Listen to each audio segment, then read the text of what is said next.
Olá, senhores. Bora aí para uma questãozinha de ótica. Olha só. Desenhe o raio de luz refletido pela superfície S e determine os ângulos de incidência e de reflexão nos casos abaixo. Então, olha só.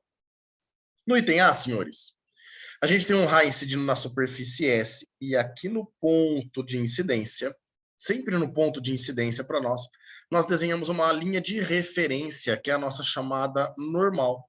Ela é sempre perpendicular à nossa superfície, certo?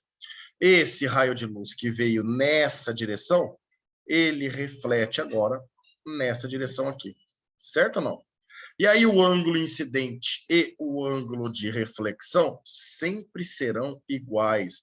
É a lei da reflexão para nós. Agora, olha só que bacana.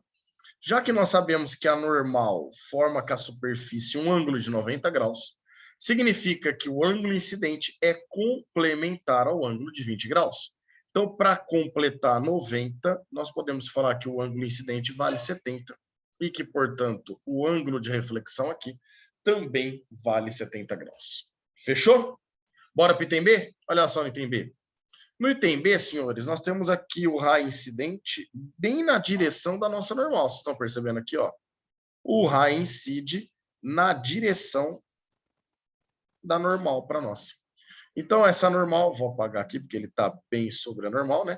Olha só, a normal para nós e o raio incidente formam um ângulo de 0 graus entre eles. Isso significa que se o raio desce perpendicular à superfície, ele reflete sobre ele mesmo, ó, e volta sobre ele mesmo, perpendicular à nossa superfície. Então, nesse caso aqui, nesse exemplo, nós temos que o ângulo incidente, ele vale 0 graus, e que, portanto, o ângulo de reflexão também vale 0 graus para nós, certo? No caso C, olha que bacana. Vamos desenhar lá no ponto de incidência a nossa normal de referência. Ela é perpendicular à nossa superfície, certo? Então, pegar aqui, ó, uma linha perpendicular à nossa superfície.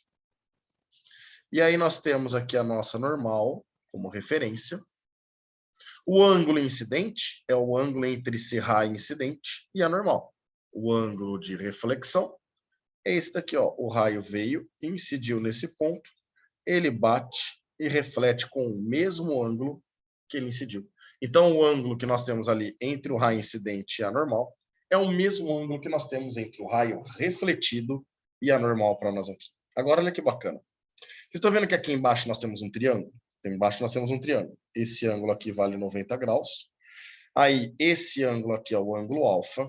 E esse ângulo, eu vou pintar ele de preto, tá vendo? Vou pintar ele de preto e não vou dar nome para ele. Vamos chamar de pretinho. Nós sabemos que a soma dos ângulos internos de um triângulo tem que dar 180 graus. O primeiro ângulo que eu circulei ali, ó, já vale 90. Isso significa que o pretinho mais alfa tem que dar 90 graus para nós também. De forma que 90 mais 90 dê 180, não é verdade? Então, o pretinho mais alfa vale 90. Só que se vocês olharem aqui, ó, o ângulo entre a normal e a superfície também vale 90 graus, né? Isso significa que o pretinho mais quem que dá 90 graus aqui para nós, ó? O ângulo alfa. E vocês estão percebendo que esse ângulo alfa é oposto ao vértice, a esse ângulo incidente para nós aqui?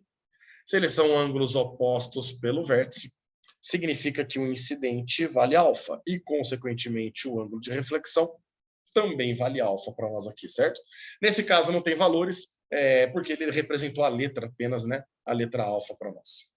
Vamos para o item D? Olha o que acontece no item D.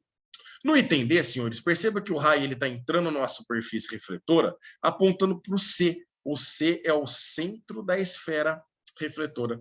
Isso significa que ele está na direção do raio dessa esfera. O raio da esfera é sempre perpendicular à superfície. E isso significa que esse raio está entrando perpendicular a essa superfície refletora, como se fosse a situação do item B. A diferença é que a superfície refletora não é horizontal, plana, reta, ela é curvilínea, né? Mas é a mesma situação. Naquele ponto, ele está incidindo sobre a normal.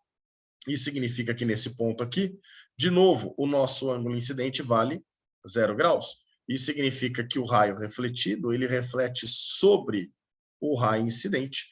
E dessa forma, a gente pode falar que o ângulo refletido também vale 0 graus. Fechou? E o último item, que é o item E para nós, eu trouxe a foto isolada aqui dele, para a gente poder trabalhar a geometria, a matemática. Então, olha que bacana. É óbvio que esse raio está incidindo na superfície refletora, na posição que ele está citando aí para nós na figura, né? É óbvio que aqui nós temos no ponto de incidência a nossa linha de referência, que é a nossa normal. E essa normal, como ela é perpendicular à superfície, ela acaba coincidindo com a direção do raio, né? Ou seja, ela acaba passando pelo centro da nossa esfera aqui. Belezinha? Este é o ângulo incidente. Aí o nosso raio refletido, ó, que veio nesta direção, ele reflete com o mesmo ângulo de incidência. Então, nós sabemos aí que o ângulo incidente e o ângulo de reflexão, de novo, eles são iguais. Mas eu preciso achar esse ângulo incidente. E agora, percebo que esse ângulo incidente, ele é oposto ao vértice com esse ângulo aqui, ó. Estão percebendo, ó? São OPV. Se eles são OPV, significa que esse ângulo que nós estamos procurando, ele está aqui, ó. É esse ângulozinho. Vocês estão vendo que aqui nós temos um triângulo? Olha só, um triângulo, onde esse triângulo, um dos ângulos dele é o ângulo de 90 graus. Onde a hipotenusa, que é o lado oposto ao ângulo de 90 graus, é o próprio raio. E aí eu gostaria de lembrar a vocês um triângulo bem manjadinho aí na matemática para vocês, ó, que é esse daqui. É um triângulo de ângulo reto, onde um dos catetos mede x, o outro cateto mede x vezes raiz de 3, e a hipotenusa acaba sendo o dobro desse x para nós. Isso ocorre naquele famoso 30, 60 e 90 graus. E aqui, olha que bacana. Oposto ao ângulo aqui, ó, o menor ângulo, o menor cateto é R sobre 2. Isso significa que esse cateto aqui, então, deveria ser R sobre 2 vezes raiz de 3, mas não interessa isso para nós. E a hipotenusa é o dobro desse R sobre 2. R sobre 2 vezes 2 dá o R. Isso significa que nós temos o famoso triângulo 30, 60 e 90 graus. O 30 oposto ao menor cateto, o 60 ao maior cateto e o 90 a hipotenusa. Já que esses ângulos são opostos pelo vértice, esse ângulo vale 30 graus e esse ângulo refletido, sempre igual ao incidente, também vale 30 graus para nós aí. Fechou, moçada? Grande abraço a todos e até a próxima.